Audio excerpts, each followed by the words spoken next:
Qo'rqinboyni o'tgan asrdan beri biladigan bo'lsam, doimni qundoqligiga, doimni odam oqilligiga havas qilgan.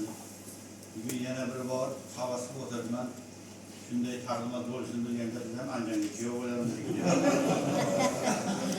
Endi bu Andijonliklarning yumori bilan ozmi ko'pmi mana shu biladi. Bir kelingmi, o'tganmi sizga, yo o'zingizni o'tganmi? Men yaqindagina To'lqinning Bobur haqidagi she'r kitobini, Buxoroga bag'ishlangan she'r kitoblarini o'qib bo'lib, buni taklif qilib buni tashlagandan keyin to'g'risi endi ichidan biror gap topib, yaxshi bir aytilgan gap topa olamanmi yoki bo'lmasam umidimiz do'stingiz haqida gapirib kelaveramizmi deb. Lekin Xudoga ming qadar shukrki, juda bir chiroyli satrlarni, chiroyli fikrlarga duch kelganimdan xursandman. Sababi kim qanaqa bilmadim-ku, men agardan bitta roman o'qigan bo'lsam ham, buning ichidan ikkita yangi so'z yoki birorta yangi fikr topsam, men ketgan vaqtimga afsuslanmayman. Bu kitob avvalo kitobni o'qiganda ko'p narsani man To'lqinni o'zini tili bilan aytsam, bu Hazrat Navoiyning mashhur ota-ona haqidagi birini oy bilsang, birini quyosh degan tez davom ettirilgan holda men bu kitobni, mana shu kitobni sog'inchlar to'plami deb atagim kelardi. Bu yerda avvalo bolalik sog'inchi, o'sha qishloqlarda katta bo'lganda onasini urchib ko'rishi, o'ldirishi, bu yerda ota-ona sog'inchi va qolaversa bir umr mana shunday shirin yashagan bir yor sog'inchi. Mana shu uchta sog'inch katta bir daraxtning ildizi bo'lganday mana shu kitobda jamlangan. Endi bu qanday tarbiya berilgan? Buni qanday tarbiya berilganligini kitobni o'qigan odam ozmi ko'pmi buni his qiladi. Yana bir jihati, ayollar haqida kimlar yozmagan va nimalar yozmagan. Dunyo borki, albatta ayollar haqida yoziladi. Sizga yaxshi bilasiz, mashhur maqol bor. Dunyoda bitta ayol bo'lsa ham zargarga ish topiladi degandek, dunyoda demak bitta ayol bo'lsa ham albatta shoirga mavzu topiladi. Endi Qo'rqinboyni ayollarga qarashicha boshqalardan ko'ra rang-barang. Men ayollar haqida nimalar kimlar yozmagan deganimki, endi chunki millionlab yana haligi daholar qillikka yozsa ham bu sifat kam bo'lmaydigan. Bitta Mirtemirdan onagadamdan eslab biza Halima Xudoyberdiyevani mashhur shu onasi haqidagi she'rlarni eslaymizmi? Hop. Endi Qo'rqinboyning bir o'ziga xos jihati. Mana shu narsalarni chiroyli qilib ayta olganlar. Mana hozir Munavvara bir narsani eslatdi. Ayol to'g'risida gapirib, telefoningizni kim telefon qildi degan gaplarni to'g'ri gap. Ayolni haqiqiy sifati. Qo'rqinboyning mana bunday jihat bor. Qo'rqinboyning charxga bag'ishlangan bir qancha she'rlari bor. Charx bir degan she'rda mana bunday. Otam ertak aytib berardi deb gapirib turardi. Malikalar maqtanganda enam qaloq tuyib qarardi o'qrayib. Bak shunday qarang. Bu yerda bir o'zbekona boshqa. Lekin haqiqatan ham bu dunyoda tirikligida bo'ladimi, o'likligida ham ahamiyati yo'q. Erini rashk qilmagan ayol emas. Agarda men kim rashk qilmayman desa, bilib qo'yinglar, u normal ayol emas. To'g'ri? Hayotda bor narsa. Malikalar maqtaganda endi otacham joy eshilib ketib, malikani maqtab olgan bo'lsa kerak edi. Hop, malikalar maqtalgan joyda odam qolog'ini uyib qo'yardi. Mana chiroyli topilgan o'xshatishlar. Yoki bo'lmasam haligi mana aytgan o'xshatishlarning ko'pini mana nihoyatdan keltirdim, men ularni takrorlab o'tirmayman. Subhan chiroyli gaplarni gapirdi. Bunga o'xshaganlarning juda ko'pini topish mumkin. Yana bu yerda nihoyatda bir o'zbekona pedagogikani ko'rasiz. Araz degan she'ri bor, bir ajoyib she'r. Araz degan she'rda xullas qisqasi bu endi o'zini boshlatganmi, boshqami yo'qmi? Haligi qisqasi ota-onam meni erkalasin deb xullas haligi oxirgi ko'pir bo'lganini xafa bo'lib, haligi bola o'zini kirib osadi. Osgandan keyin onasi qutqarib qoladi, boshqa qiladi-ku. Endi buni o'qigan kitobdan hammangiz o'ylab o'tiribsiz. Voy bolam, sensiz menga dunyo kerak emas, bosh bo'lib yuradi. Yo'q. Bittasi bir shapalab uradi, bittasi bir qo'ya uradi ketiga. Va butun mana shuni o'zbekonoligi bitta onaning so'zida ifodasini topgan shoir topildi. Sen meni sharmanda qiladigan bo'lsang deydi, o'zim o'ldiraman. Ko'ryapsizmi? Ya'ni masalan har qanday oilaga o'zini bolasini osib qo'yish sharmanda, uyat oladi. Shu holatga kelish nimasi boshqasi. Mana haligi o'zbekona ayni paytda ayash, ayni paytda haligi fikrni bildirish. Endi nihoyatda ajoyib fikrlarni aytgan holda, endi to'g'ri, hammadan abdullohlikni, hammadan erkinmoqlikni, talantni, bahosini talab bo'lmaydi, lekin muhimi nimadir borligi. Menga yaqin go'zal satrlardan biri yana. Biz odamgarchilik to'g'risida ko'p gapiramiz, falon to'g'risida ko'p gapiramiz, gunoh qilma boshqa deymiz.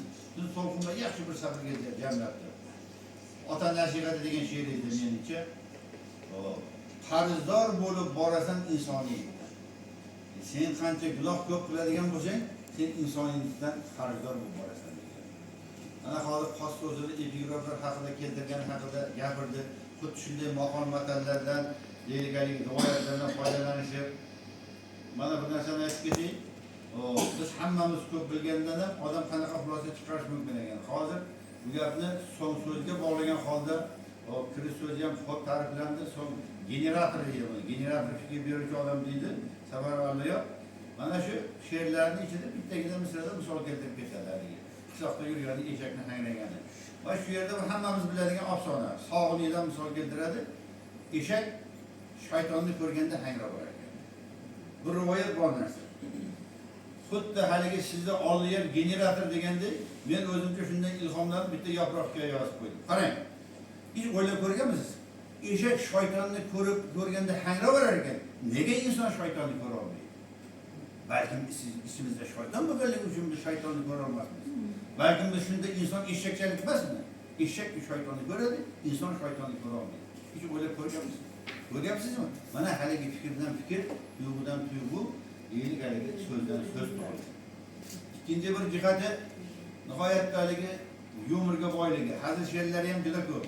Yana hazildan boblab qo'ygan. Ha deganda plus qilib zil deb qo'ygan. Bu yog'ini o'zing tushunasan, bu yog'ini o'zing tushunasan. Hop. Endi bu gapni ochig'i to'lqin qo'yamiz, gapni biz ko'p ko'rishamiz, boshqa qilamiz, uchpachilgan qilamiz.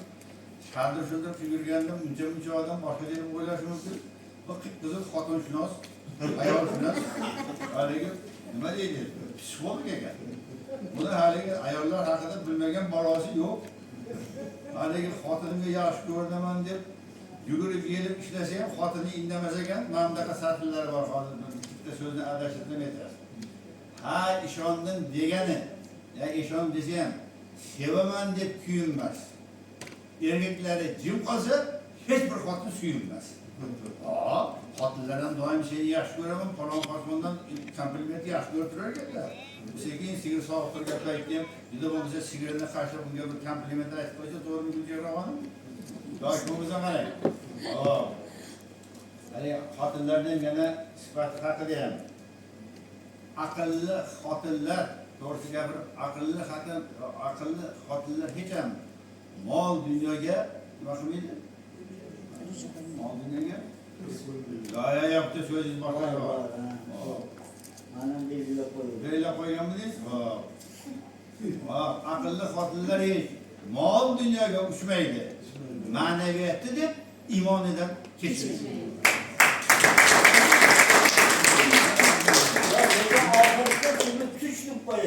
Tushib qo'yadi.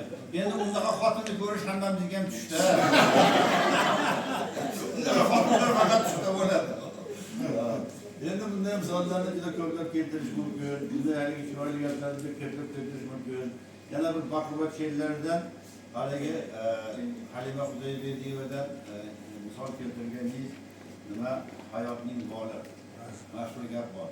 Ayoling yaxshi bo'lsa, dunyo jannat, ayoling yomon bo'lsa, do'zax. Mana shuni chiroyli bir haligi fikrlarni berganligi.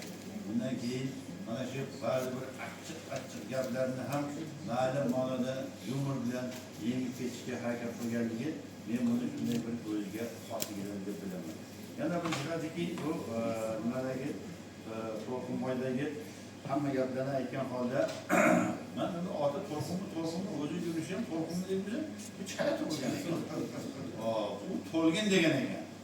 Endi mana hozir Suvon do'stim yaxshi misol keltirdi, boshqa qildi. Bu yozganlarning ichida samimiy boyligi.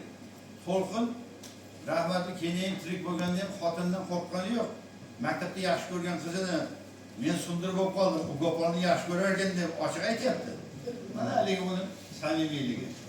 Endi hamma gaplarni hisob-kitob qilgan holda To'lqinboyning ijodiga muvaffaqiyatlar tilagan holda o'zingizni she'ringizdan kelib chiqib doim nolib yurarkansiz.